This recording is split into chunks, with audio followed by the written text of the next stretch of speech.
Hi, this is the Gardening Guys, Owen and Conway. My name is Conway. So today's talk is going to be a quick introductory to peach leaf curl.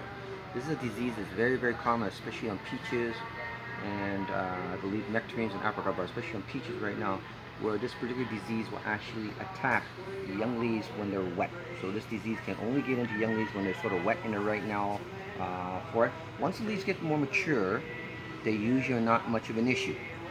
So the quickest thing that we basically look at right now, if you want to try to do it without using any sort of chemicals, is basically try to cover your plant. If you can keep your plant to a small enough size where you can actually cover it, and if you can only keep all the water at your base, but keep the top leaves dry, you'll find out, especially in the younger leaves, you don't get any problem with peach leaf curl.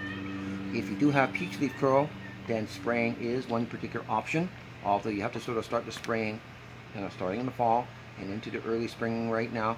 Follow the directions on the package using copper spray. But usually, just like on tomatoes, much like on peaches, and any of those other relatives right now, like your nectarines, is to cover leaves. If you cover leaves, you find a peach leaf curl is usually a non-existent and you don't have to rely on spraying. There are some peaches I should point out right now, as an example, like frost peach, that will show a certain degree of resistance to this particular disease organism, but it only attacks the leaves when they're wet and only on young leaves. Questions? No. Okay, so until we see again, if you have any questions or comments, by all means, we'll see you again. Go green.